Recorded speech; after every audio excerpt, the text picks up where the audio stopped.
Well, g'day. Greg here from downtown Melbourne in Victoria, right at the bottom of Australia. And it's cool, cold. Mentioned in my last video that I'd let you know what's happening down here. And a bit of a shock to the system, the ice on the car. Especially up in the Yarra Ranges where I spent a couple of days. It was lovely though, beautiful, catching up with the family, playing a little bit of tennis there, which was great, and going for some walks. Yeah, so a different climate, but nice in short doses. Still prefer the tropics, but that's okay. Having fun down here. A few things that have been happening. One of the things that I really notice is the noise. On the 37th floor here, overlooking Port Phillip Bay in the city of Melbourne, when you hop out of the elevator after being on the 37th floor, it just hits you, the noise of the city. I mean, some people love that. And that's fine too, but I found, took a little bit of getting used to. And I must admit it was nice heading up to the hills, the mountains at the Yarra Valley, and spending a little bit of a quiet time. Actually had a coffee next to the Yarra River, which is only just a bit of a trickle up there, which is the main river that flows through Melbourne here into Port Phillip Bay. And yeah, it's where it starts, up in the hills, up near a little town called Warburton. So yeah, if you're interested in that, just have a little bit of if you've got a detailed map there, you can have a look at these places, and they're interesting. I just at the base of a mountain called Mount Donabew, which is the closest mountain to Melbourne that has snow. Usually not a lot of snow, but just enough. By the way, sorry about the lighting here, but it's a bit tricky. Getting the lighting and also giving you a bit of a look at the view of Melbourne and a big tall skyscraper next door. Yeah, so it's Warburton's a nice little town, and lots of walks. They really sort of cater for walks and I guess bikes as well, but mainly walkers, what I saw. But Mount Donabew, I didn't climb up there. It's a little bit, you can drive up there, but like I was mentioning, the snow is usually not enough to ski, but it's good for sightseeing. The next big mountain for skiing is, I guess, Mount Buller, which is all part of the Great Divide Range, which runs from Cairns, strangely enough, all the way through to a town called Ararat, west of here, just looking across the bay. But something that I wanted to share with you was the importance of getting close to nature and just sort of getting away from noise sometimes. I know it's hard. I mean, parks and that in the cities are good, but you're still aware of the hustle and bustle sometimes, depending on the size of the park, I guess. But getting up in the mountains, I was watching this morning some balloons going up early, and it just, I don't know, it just has an instant meditation effect. Just relaxes you. Amazing, really. And doesn't take very much. I guess if we can't get out there, a lot of people that meditate, they sort of play music. It's either birds singing or it's whatever, but it's often a getting back to nature theme. And if you can do it, in reality, of course, it's even better. But driving back, it was interesting. It was fairly hilly, quite a few twists and turns, as you can imagine, through a mountain. I was driving back and there was one car, I was doing the speed limit around the bends, and there was one car that was sitting right on the tail of the car, tailgating. And I was enjoying the scenery, the big mountain ash trees, the ferns. But I thought, I wonder what that person's doing in that car there.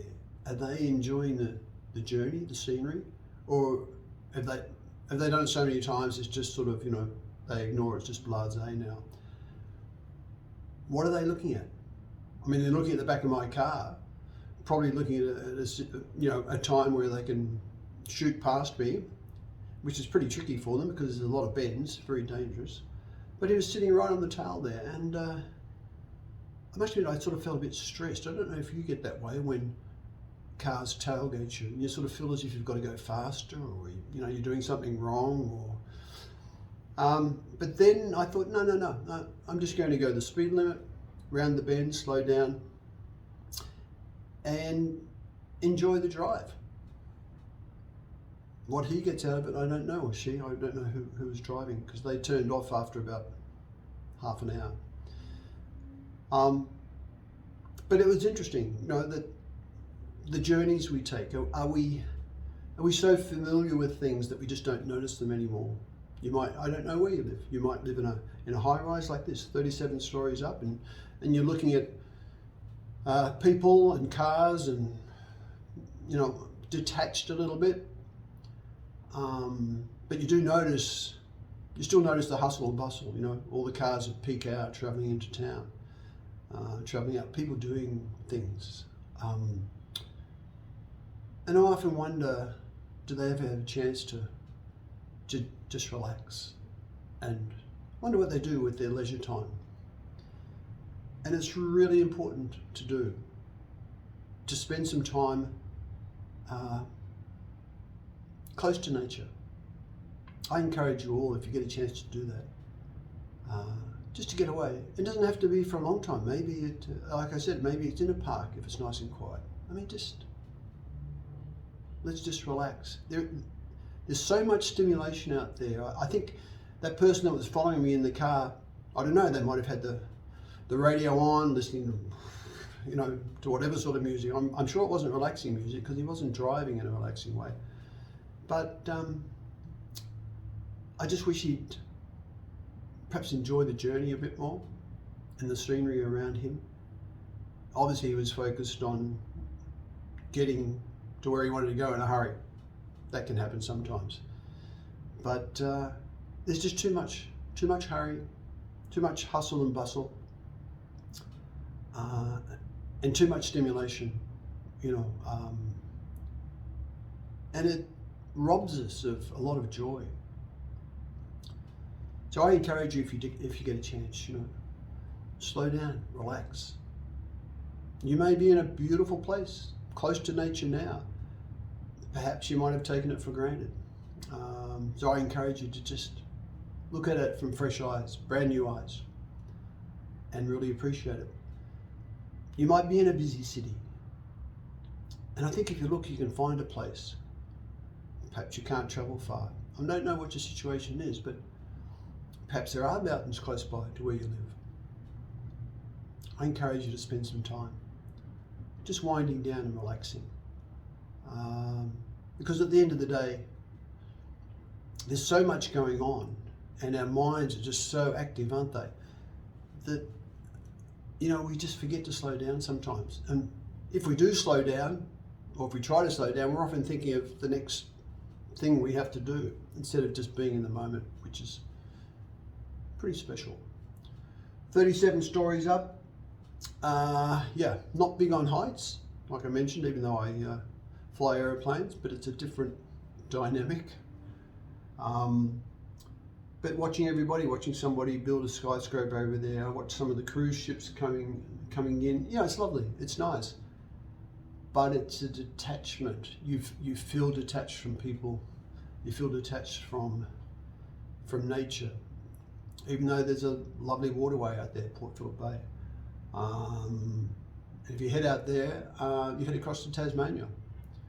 So, it's a lovely stretch of water, but It's not like putting your toe in the water, is it? Not the same thing. Anyway, a bit of a different video today. Hope you enjoy it. Encourage you to slow down sometimes, smell the flowers, and find a quiet place, somewhere where you can just switch off from maybe the mundane, maybe the noises of the big city, and just allow you to refresh yourself so that you can face the next week with even new eyes and renewed strength. It's been great talking to you. I shall catch up with you again in a week, 10 days. I'll be back in tropical Queensland, shorts and short sleeves again, and yeah, probably going for some more walks up there, and maybe go to some of the northern beaches. Share some of that with you next time. So yeah, from chilly Melbourne, Greg signing off. Hope you're all well, keep happy, and we'll catch you soon. All the best. Bye.